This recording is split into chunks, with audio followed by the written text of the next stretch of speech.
Hello, everyone. Happy Father's Day out there on this beautiful Sunday to everyone that is a dad. I'm starting a what I'm going to be doing is looking at different players' responses to specific openings, basically looking at their repertoire. And the first player I decided to look at is Garry Kasparov. And this video is very specific and deals with Garry Kasparov's response to the Trompowsky opening. For those of you who don't know what the Tromp is or the Trompowsky, it's at the D4, Knight f6, and Bishop G5. Players who play the Trompowsky often, um, trying to avoid the theory that often comes along with playing against the King's Indian defense or the Grunfeld or Nimzo Indian, any of the Indian defenses. So the Trompowsky sidesteps all of that theory with this one move, Bishop G5, and a specialist in that opening, or one of the greatest players from the white side with the Trompowsky, was Julian Hodgson, a British Grandmaster. So you see a lot of the English players playing that opening. So there's definitely some bite to it. So what did Garry Kasparov play when faced with this opening? Seeing that he was a specialist in the King's Indian defense and the Grunfeld. So we're going to go over a couple of games. Um, so here is Garry Kasparov's response to the Trompowsky. Enjoy. Our first game we're looking at is from 1979. Young Garry Kasparov, who had no titles at this time and just a provisional rating of 25-45. And of course, Garry has the black pieces. This is why I have the board flipped around. This is from the 47th Russian Chess Championship. Garry actually came at third place. If I remember correctly, I think Geller was number one. But you might have to check me on that. But it's definitely the 47th Russian Championship. A Soviet championship at the time because it was the Soviet Union. With the white pieces is Rafael Vaganian, experienced grandmaster. He was rated 2570 at the time. So the game began d4, knight f6, bishop g5, and Kasparov responded with the move d6, which of course is not the most common move, but very playable. Again, if you want to get to the King's Indian, maybe you're hoping that white might just transpose into, say, an Averbach system.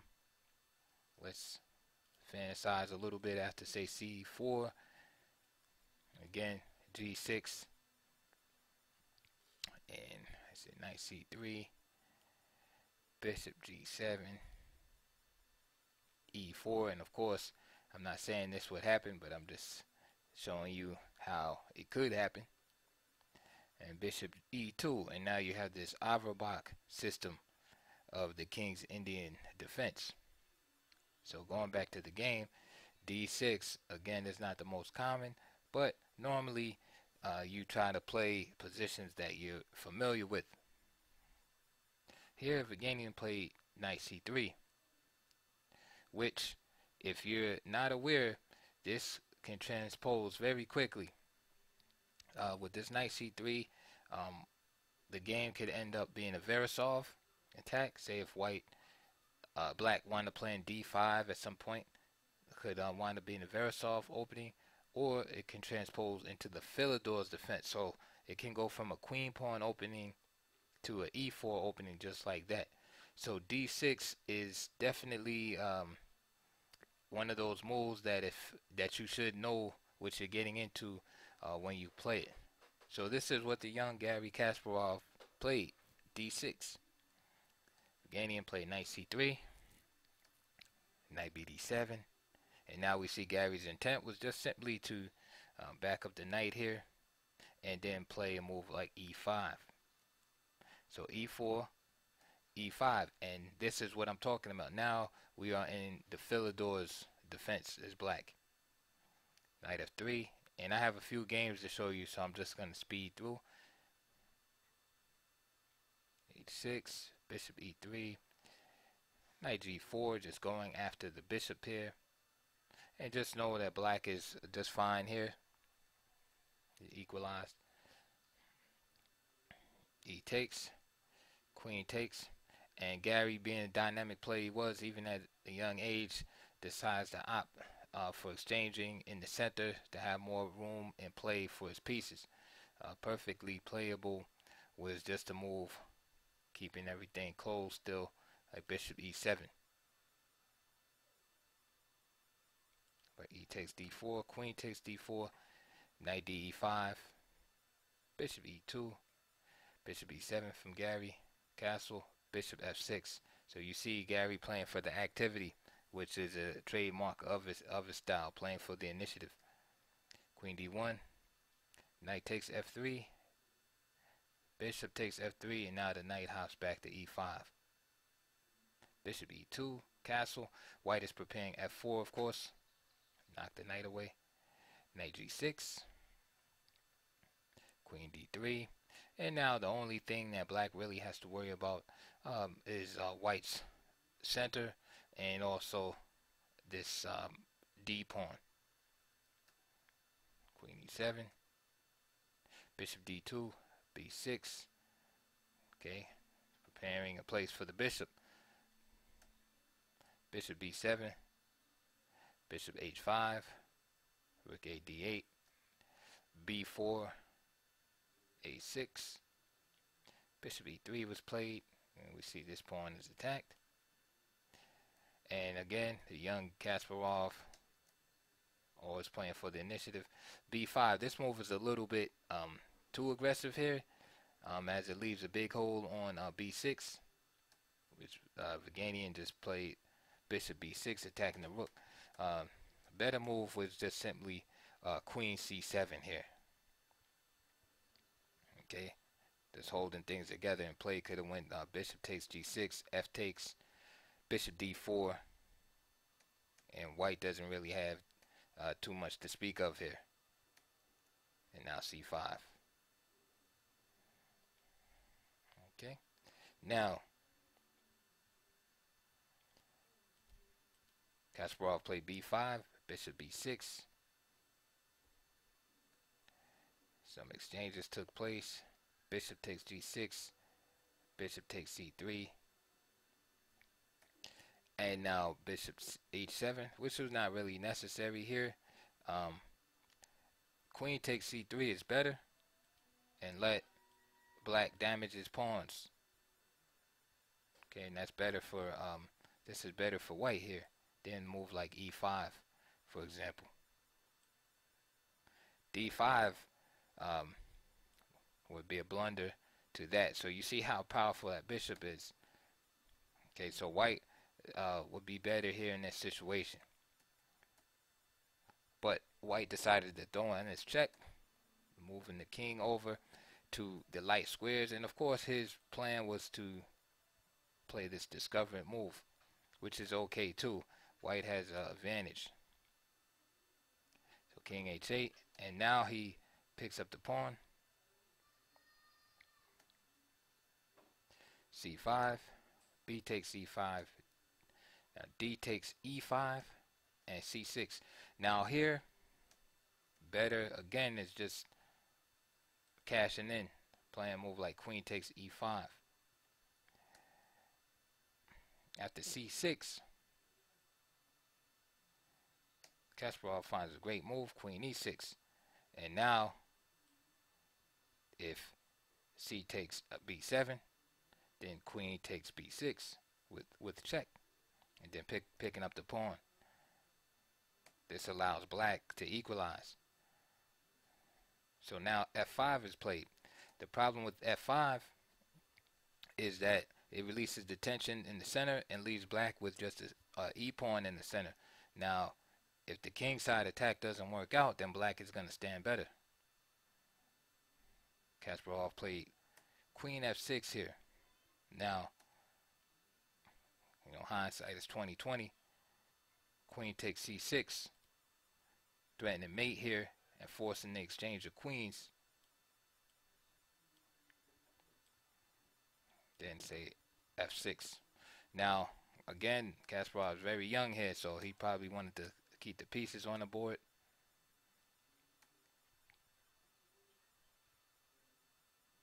And here, Vaganian plays bishop a5, missing a simple win,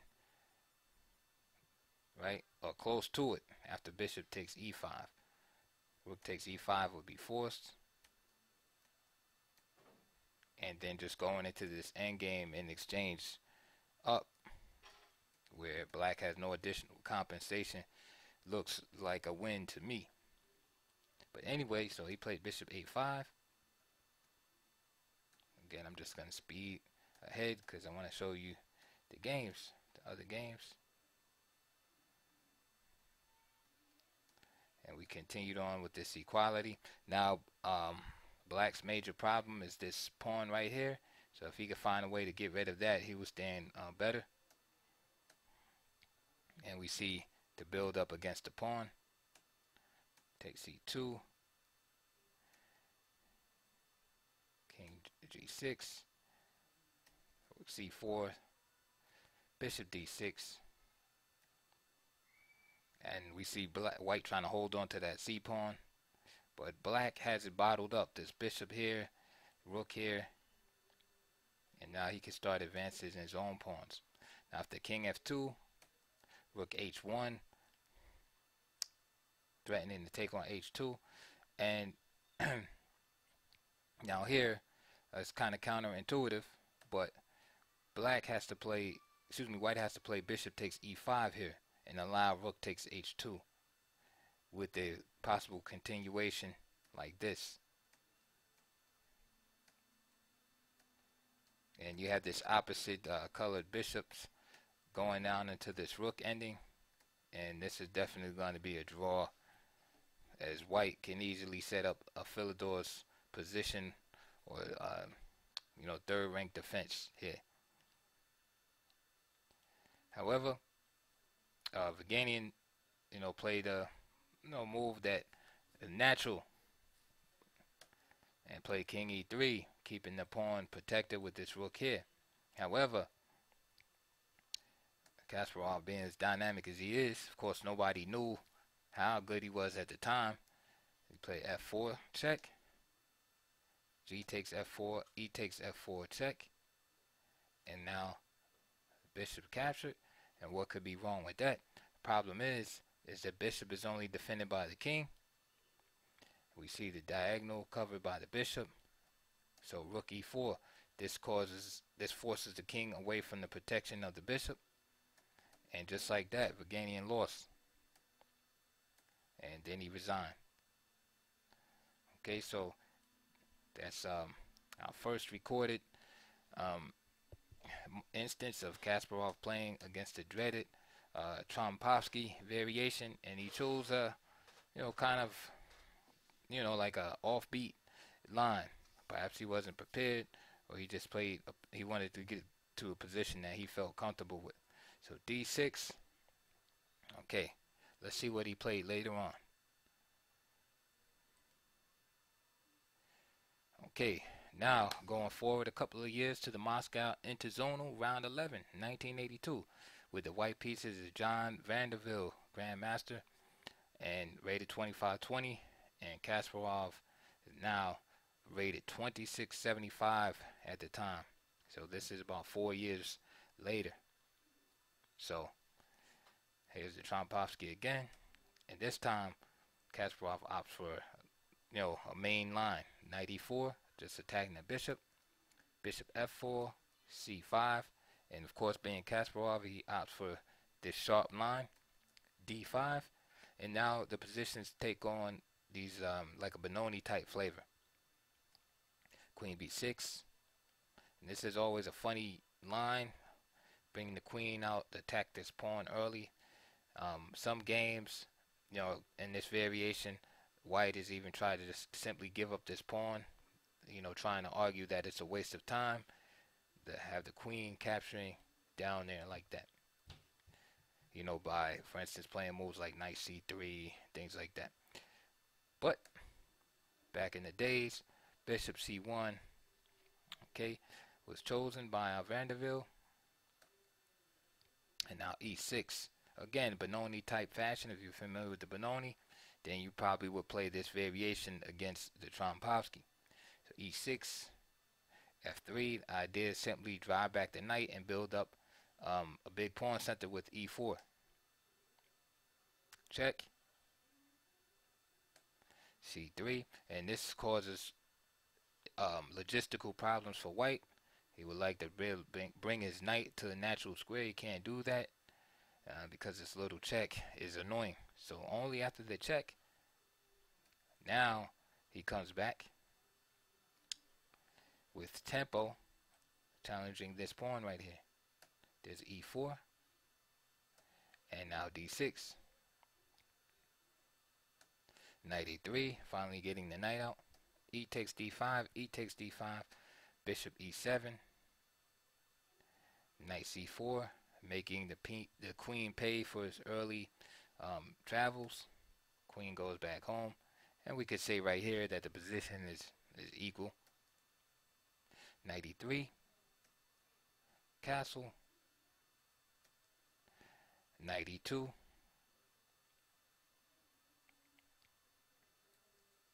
now I think bishop d3 might be a little better, getting the bishop out first, then playing knight d2. For instance, bishop d3, knight bd7, then knight e2, knight e2, then knight e5 perhaps, and maybe drop this guy back. Bishop d7 and castle. That will look like chess from this planet. However, Vanderbilt has an ambitious plan in mind, and he plays knight e2 here.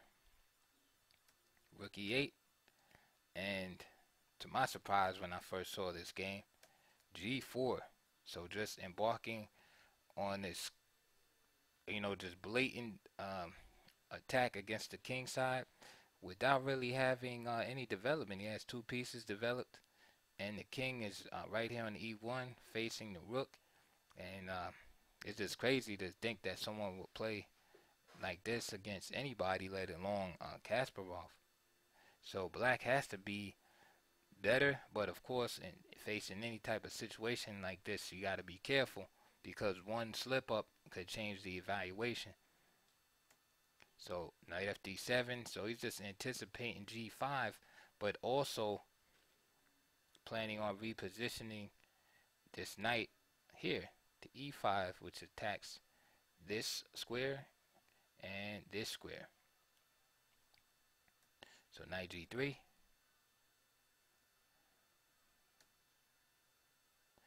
bishop g5, of course, exploiting the pin here. He steps out, king f2, and now knight e5. Bishop b5, getting the bishop out, and to me this just helps Kasparov here. After bishop takes d7, I think if anything, maybe just bring the bishop back, forcing black to develop his own pieces. But anyway, bishop takes d7, knight takes d7, knight ef5, and we see this attack here on the d6 pawn. And again, a dynamic player, right? Always searching for the initiative. Understands that this is not really a threat. Because look at the dark squares. After knight takes d6, just simply bishop takes c1, knight e2, bishop takes b2, rook b1, queen e8, and if rook takes b2, then knight d3 check. So knight e5, knight ef5, c4, and now we can see the full plan behind that knight f to d7 to e5 maneuver. Invade this square. And we also see the downside also trading that bishop off early that white was so nonchalant about when he played bishop b5, bishop d7, and just traded off the bishop there. So back to the position at the c4, knight h5, and we see this two-piece attack. It's like Kentucky Fried Chicken. It's like white ordered a two-piece. You got these two pieces right here, the two knights, right? It's a two-piece attack, right? So, and of course, that can't be, that can't be good. He simply just drops a knight in, knight d3, check, king g3, bishop takes c1, rook takes c1, and of course he doesn't bother with knight takes c1 and just simply sticks the fork in the two pieces of chicken on f5 and h5. Right, so there's your order, the two-piece, sir. Have a nice day. All right, so that was Garry's second game against the dreaded Trompowsky variation. And I'm not just showing wins either. If it's whatever, if he does bad against it, he does bad against it, But so far we see 2 wins for Kasparov with the black pieces against strong grandmasters.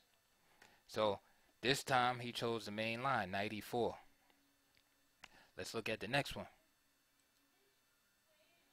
Okay, now here's one of my favorite Trompowsky games right here. Okay, so now we fast forward about 9 years later. No one between 1982 and 1993 in a serious high-level competition has had enough desire against Garry Kasparov. And by this time, 1993, he is the world champion, Garry Kasparov, that is, several times over. And I mean, here, this is the Garry, like at the top. He's still young. He's I think he was 31 at the time. So he's still young. He's over 2,800 here, and this is Garry, not like like an old man and starting to slip a little bit. No, this is Garry in his prime, and he meets the young Michael Adams, right? London's strongest or England's strongest player in history, rating wise. And Michael Adams is young here and rated 2630 with the white pieces. Garry Kasparov is rated 2805. This is a rapid game from London from the match in 1993. So bishop g5.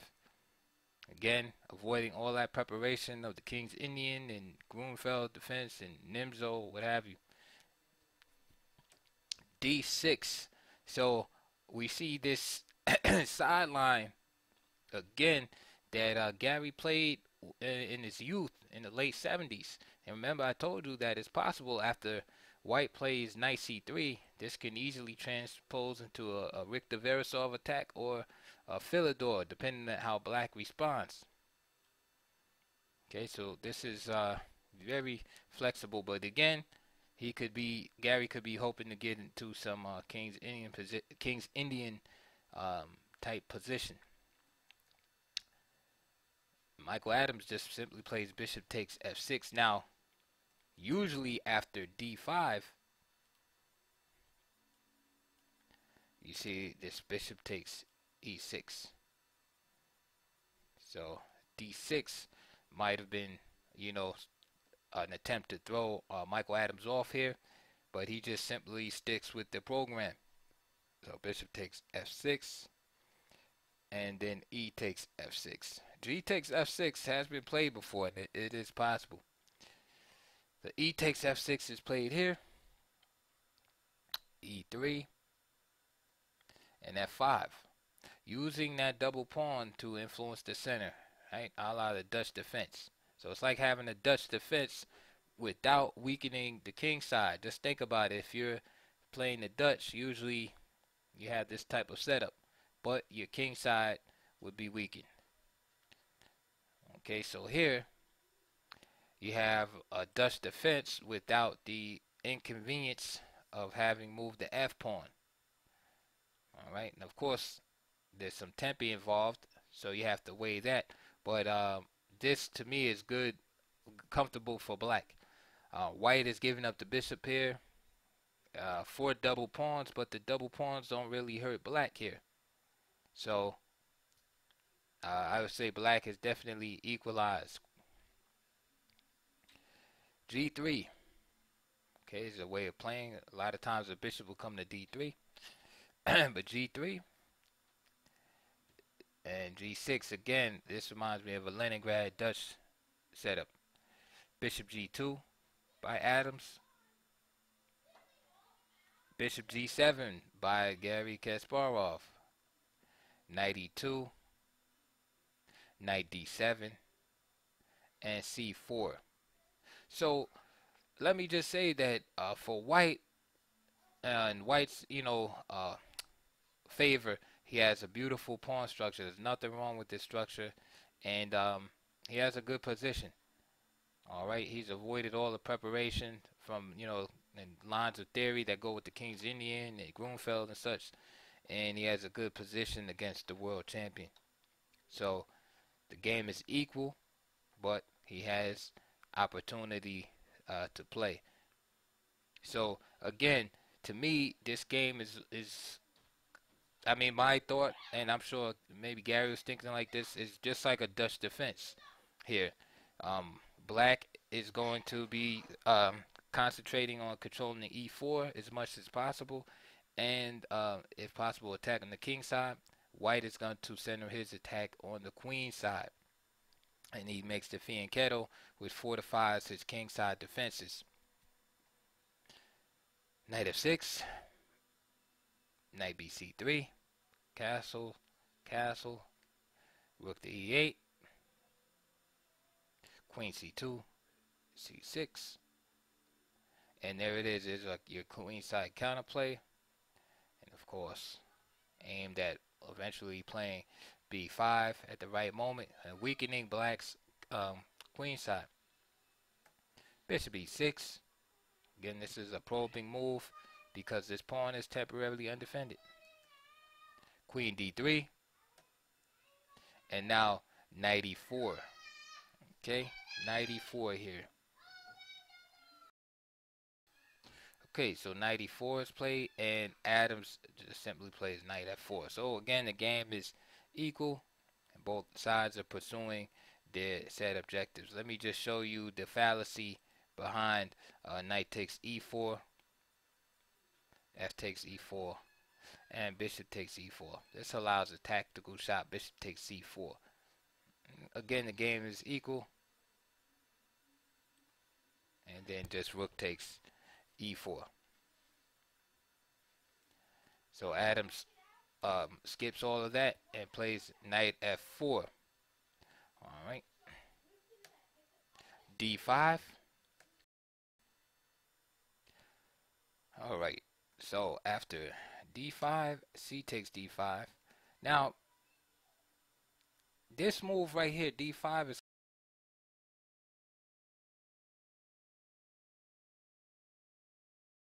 after C takes D5, C takes D5, which later on can become a target. Notice the position of the knights here, and this bishop, and this bishop on G2 focused on this D5 square.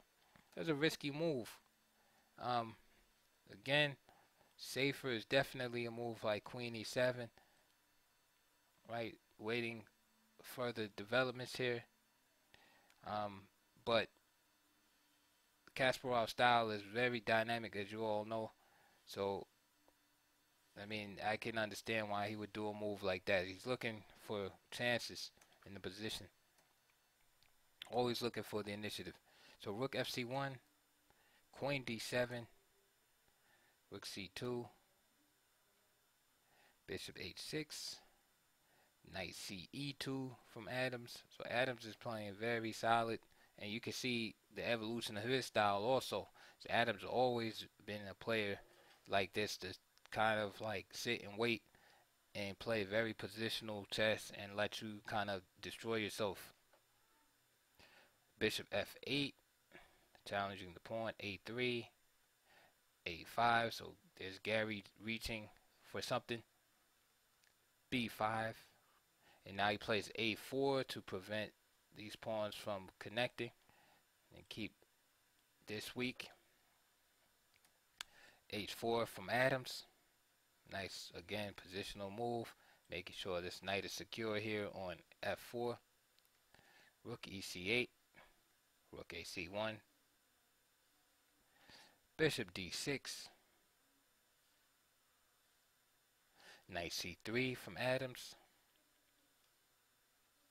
Bishop takes f4 from Kasparov, relieving some of the pressure on d5. E takes f4. And now Kasparov brings his rook to c4. Again, Adams has an isolated pawn here on d4, so we can see there's some pressure on there. Bishop f1, queen d6. Okay, now we're looking at this pawn right here. Queen e3, revealing the attack from the bishop on f1 against the rook. He moves the rook back. And now knight e2 protects the pawn here. 3. Rook takes, rook c8.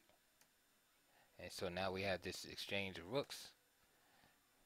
And king g2. f3 finally kicking that knight out. Queen c3 taking over the c file. And white is slightly better. Right, nothing big, but a slight advantage here. He has control of the c file, and black's bishop is nothing to be proud of. It looks like a glorified pawn here. Bishop d7, knight b4, queen e7, queen d2, king g7, queen e2, offering a trade of queens, accepted. And now bishop takes e2. King e2. Knight e8, and knight c3, and knight d6. King f2. And here, Kasparov plays king e7, which turns out to be a mistake. Notice that after the move, notice that here, let's go back in case you didn't see it. Notice here, after knight c3, this pawn is attacked. Fine. Now knight d6. So again, Kasparov not defending the pawn, right? But he simply attacks the b pawn. So the idea is that if if he goes after that pawn straight away, knight d5, then just simply bishop takes b5 and everything is evened up. However, the knight d6, king f2, right, keeping everything protected, Kasparov walks right into a check, because now he could take the pawn with check, which is what he does. So now Kasparov is effectively a pawn down, so he makes a big mistake. I wonder what his facial expression was after he did that move. Just to show you correct, almost anything is better than that, but a move like f6, for example, because I know what Kasparov wanted to do. He wanted to be able to protect the pawn with his king. So he played king e7. He wanted to just be able to play king e6, freeing up his pieces. He just went about it in wrong way. So after f6, for instance, bishop d3, now you play king f7. So he can't take this pawn with check. Now king e3 and for instance bishop e8, bishop e2, and now you play king e6. And then the game is pretty equal. You can just shuffle around there. So now after king e7, down a pawn. And again, we can't give any credit to the opening there. It's just, basically a blunder. We see Kasparov setting up, or trying to set up rather, a blockade. And with the knight on d6 here. So king d4, there's f6. Why f6? Of course, you don't want to allow this king to just walk in there. And he gives up that pawn. And bishop takes b5. So he's just still down a pawn. Now, if you notice, Kasparov here is depending on this blockade. And this is the reason why he makes this move. Bishop takes a4. And the idea is that the king will not be able to break through, and that the light squares on e8 and f7 are covered, so that the bishop can't, get through and attack these pawns. Notice that e5 entry is blocked, c5 is blocked, and the light square entry is blocked also by the knight. So it looks like Kasparov can just simply shuffle his king back and forth on the dark squares, and Michael Adams will have to accept the draw here. However, what he did not see was that the king d8, bishop c6, king c7. Again, this is Kasparov playing. a4, king d8 is this move, g4, and this shatters the defense or the blockade of black. The king c7, g5. Now a capture is forced because of the obvious threat of taking on h6 and then making a queen. And here Kasparov resigned. I'll show you the variations why he resigned. Okay, so after g5, let's say h takes g5.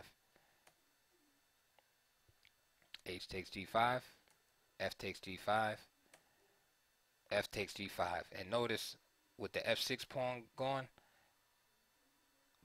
the white king can now penetrate. And that's just an example.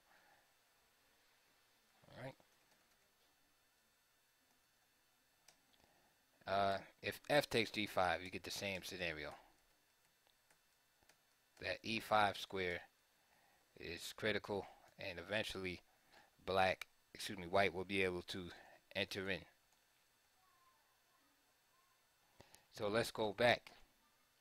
And this is what Kasparov missed when playing this move. Bishop takes a4 was this idea that g4, g5 could be played by white at some point and getting into the position. So what should he have played? Instead of bishop takes a4, he could have played knight c4, or should have played knight c4, attacking this pawn right here.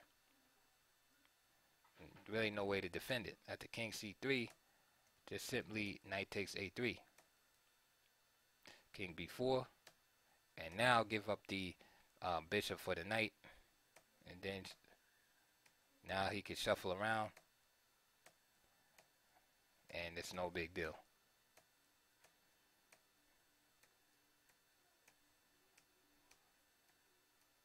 And simply just give up the knight for the pawn on the f-file, and that would have been a draw.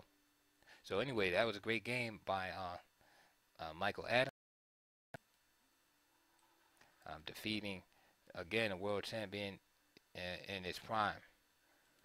Again, there's that d6 line rearing its head again, but this time it did not work out too well. Actually, the first time it didn't work out too well either against Vaganian.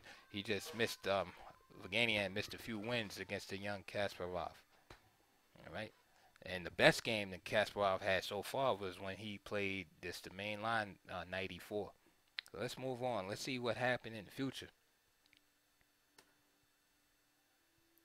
Next appearance is in 1994 against another English grandmaster, Anthony Miles. I think it was Britain's first grandmaster, actually. He's rated 2600, and Kasparov at this time, again in his prime, is 2805, reigning world champion. And we're going to go through this game pretty quickly. This time, Kasparov opts for just e6. Okay, this avoids the double pawns, obviously. Okay, and Karpov used to play this way. and I'll do another video series on Karpov's response to the Trompowsky. So e6, knight d2, and h6, just asking the question immediately to the bishop. And now c5, and this c5, this equalizes just right off the back pretty much, because in this queen pawn openings, move c5 is basically the holy grail that you want to achieve that. And if you can achieve c5 without structural damage, or any kind of other positional deficiencies, then you're pretty much equalized. When I say structural damage, I'm talking about situations like where you play c5 early in the terrace and then you end up with the isolated pawn. So that's compensation that white has, and that and has slightly bad reputation. So if you can achieve c5 early in the openings like this, as queen pawn openings, then you're good as gold. That's why the d4, d5, c4 is basically the move, if you want to obtain an advantage. e3, simply c takes d5, bishop e7. And again, understanding Garry's repertoire, being a Sicilian specialist also, notice how he plays these setups with the c5, which kind of bring the opening into a realm and structure where he can feel comfortable. So that's something, a little jewel that you can take with you, is try to have your systems interrelate with each other, so that even though you're playing different openings, you still feel comfortable, feel like you're home even when you're away from home. So b6, knight g3, bishop b7. I'll just go fast through here. And basically, Miles had nothing here for Kasparov. He tried to create a little controversy here with that move d5. Good move by Kasparov.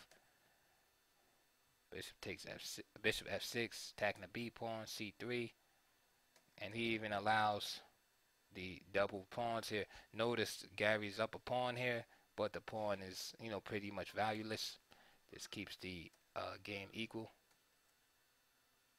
b5. The idea behind b5 is to weaken these pawns here, this diagonal as a whole, making this bishop stronger. There it is. Rook a c8, and now he gets his pawn.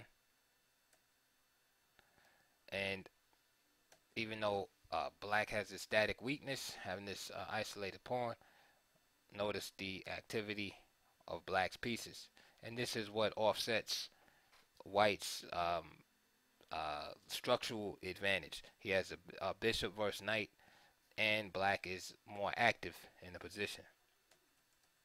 And I'll just go forward a little bit. And this is basically the theme, is that white try to build up against the isolated pawn. Black remained active, as you're supposed to when you have an isolated pawn, and kept white distracted just enough to where his isolated pawn was not a big deal.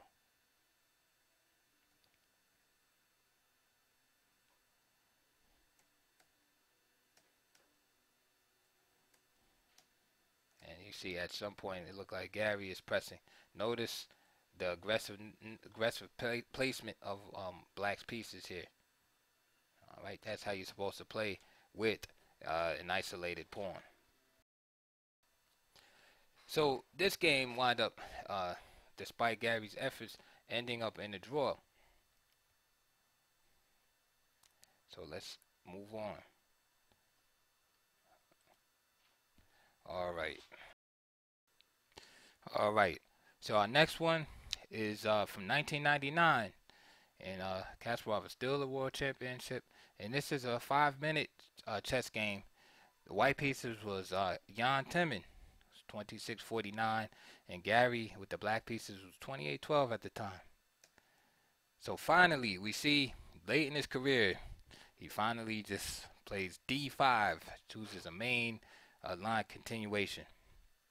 Bishop takes e6, excuse me, bishop takes f6, e takes f6, e3, and I love Gary's setup here. Real simple and straightforward. Bishop d6, c4, and then he captures here. D takes c4, and it makes total sense. White has just parted with his bishop pair, leaving black with the bishop pair. And we know that the bishops are more effective in the open position. So D takes c4 makes a lot of sense, although it allows the white bishop to develop with one tempi. Bishop takes c4, castles, knight f3, knight d7, and now Kasparov's idea with knight d7 is to bring the knight to f6. Now, I showed you in one of the other games where Kasparov was meeting the Trompowsky with d6, and he played d6, f5 with the continuation, with the idea of playing in the style of a Dutch defense. Well, here he has the same idea of making that pawn on f6 useful in slowing down and crippling the white center by playing f5. So knight d7, knight c3, and now f5. Castle from white, and knight f6.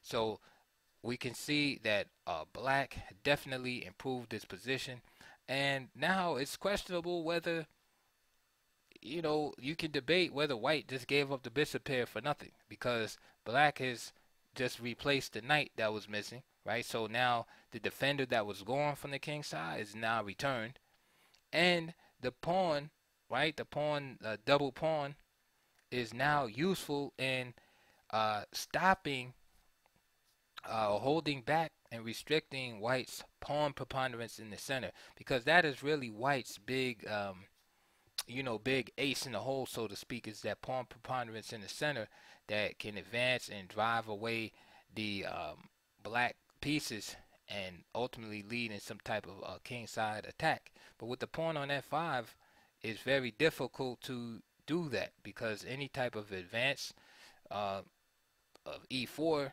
for instance, will be met by the capture f takes e4, and then white will be left with the isolated d pawn, and all of black's weaknesses will be resolved, and he has the bishop here. So this is a good way to go forward in the position. So we can say that black is equalized already, right? There's nothing wrong with white's position as far as structurally. It's just that he has no real foothold or ground to go for an initiative here. He can only attack the f pawn. Okay, so a3, c6. Okay, rook c1. The queen moves over to e7. Rook e1, g6. Queen to c2. Bishop d7, g3. Rook ac8, b4. Remember, this is a blitz game. King g7. Rook b1. So we see that white decides to play this game in a Queen's Gambit decline type fashion, where he's attacking the, usually there's a pawn on d5 also, but he's attacking the c6 pawn with the idea of playing b5, and then followed with the exchange of b takes c6, leaving a weak pawn on c6 that can be attacked down the c file. Rook a8 from Kasparov, knight d2, rook fe8. Again, in these type of positions, white usually concentrates on the queen side, black concentrates on e4 and the attack on the king side. Knight b3, b6, keeping the guy off the c5 square. Bishop f1, and now h5. So we can see that with the center kind of fixed, that black is justified in his wing attack here. So h4, good move here by Kasparov. F4, and he's fully prepared in the case of e takes f4. Just trade the queen for 2 rooks, and play could go like this, and black has a good game. So what happened here is Timon played the move e4, which looks natural, and remember this being a 5-minute game, it looks totally natural, right? Because the whole game he's been wanting to mobilize the center. So now after Kasparov's f4, he sees it, his eyes probably lit up, and he's looking at e5, and he's like, whoa, I can play this. However, Kasparov is great tactician. Of course, plays f takes g3, and now after e5, he simply plays knight g4, and there's all types of threats here. And Timon play f takes g3. If you play e takes d6, then just queen h4 is brutal. Okay, and then you have this problem. You got the check, and then you have the rooks falling apart. I mean, there's all type of problems here. Black would be winning. But going back, instead of knight g4 here, bishop f5 is also strong. We can see the skewer against the queen and rook. Bishop d3, and now take here. G takes f2, and now the queen can't be taken away because of the hanging bishop on d3. That forces the king to come out, and now knight g4, king g1, takes, and we can see the invasion of pieces by black,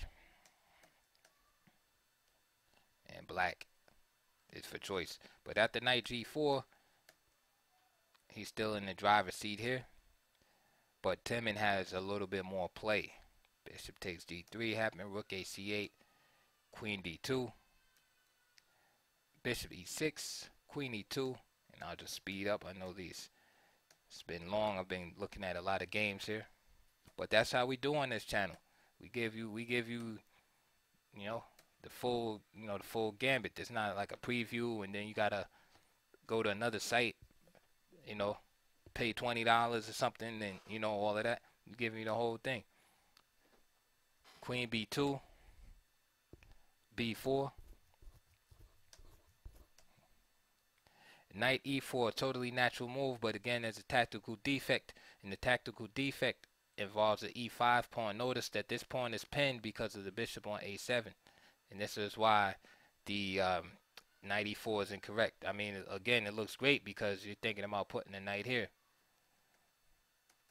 So what had to be played was knight a4, and play could go b takes a3, queen c3, and then start breaking down the center with f6. Again, notice the pawn can't capture there because of the pin. The game would be even there. Now notice the difference between knight a4 and knight e4. The bishop takes a3, queen a1.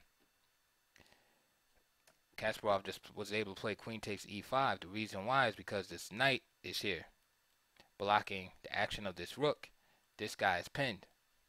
In the other variation, with knight a4, after bishop takes a3, queen c3, queen takes e5 is impossible because the rook is still able to guard. Even though this pawn can't capture, the rook is there.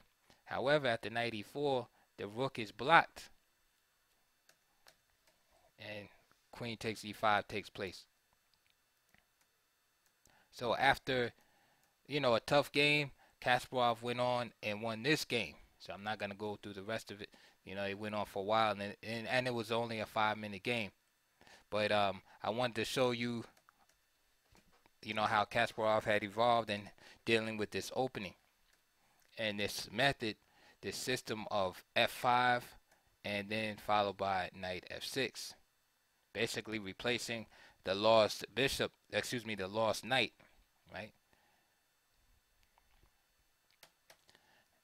Okay, let's go in our time machine, and I believe this is the last one. And this game took place in in 2001. Okay, at this point we have a new champion. His name is Vladimir Kramnik, and this is I think this was right after the match. Can't remember. I think it was right after the Kasparov-Kramnik match, but Kasparov was still rated #1 in the world, and he's rated 28-38 at the time. The black pieces. This is a Europe-Asia match, and with the white pieces was Grandmaster Ian Rogers. I think he's from Australia, right? Ian Rogers, 25-38. Okay, so now, and we know the Australians, you know, those of European descent anyway, came from England. So his brain, you know, no doubt that he would play the Trompowsky also, right? Anyway, Kasparov stays true to form, and he is matured. He plays d5 again. Bishop takes f6, e takes f6, e3, bishop d6, there's c4, d takes c4, so exact same thing. He's confident. Knight c3, and there it is, f5. Knight f3, knight d7, and the same thing, knight f6. Alright. Knight b5, Rogers goes after the bishop here. Why would he go after the bishop here? Well, that's one of black's trumps in the position. He has the bishop here. Kasparov says, no, you're not taking my bishop here. Knight e5, and now c6, kicking that knight out. And knight c3. And now the knight on e5 is a problem. So Kasparov says, you gotta go. And he plays knight d7. He could have played bishop d6, but he's trying to preserve his bishop here. If he tries to play a move like knight d5, there's a tactical mistake after queen b3, because notice the vulnerability of the f7 square. For example, knight takes c3, and then that's it.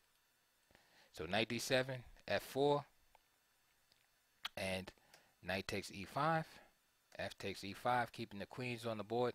Notice now this pawn is under a little pressure, so just g6. Same thing as last game. Knight e2, and now Kasparov expands on the queen side. b5. You might say, well, why move like b5? Well, you gotta, after playing f5, and this happens in the Dutch also, g6 f5. What are you gonna do with this bishop? I mean, you could try to bring him here and trade him off or something. Again, remember the style of play we're talking about. Very dynamic. b5. So his idea is to play b5 and then c5. Remember, c5 being one of the major liberating moves, or the liberating move in the queen's pawn opening. So b5, bishop b3, and c5. Now if he played bishop d3 here, which I like better,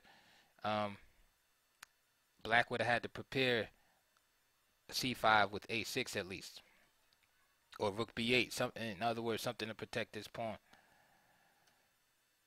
b3 is understandable and perfectly playable, and staying on the diagonal.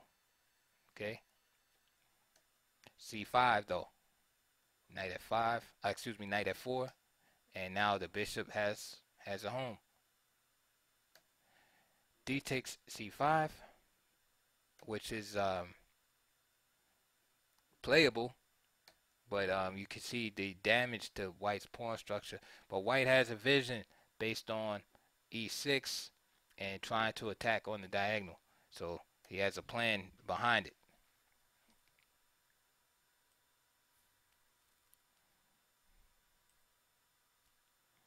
So the D takes c5, bishop takes c5 with tempo, right? e3, queen e2, queen b6, so a little defense and attack going on here.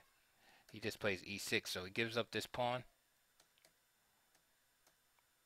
and check here. And we can see the beginning of Ian Rogers' plan here is basically to try to exploit black on the diagonal. If he could get his queen here and stuff, black would be in serious trouble. Right? King would get flushed out. This explains the next move. Rook takes f4. Right? Kasparov finds a fantastic move here. And he plays rook a to d8. Right?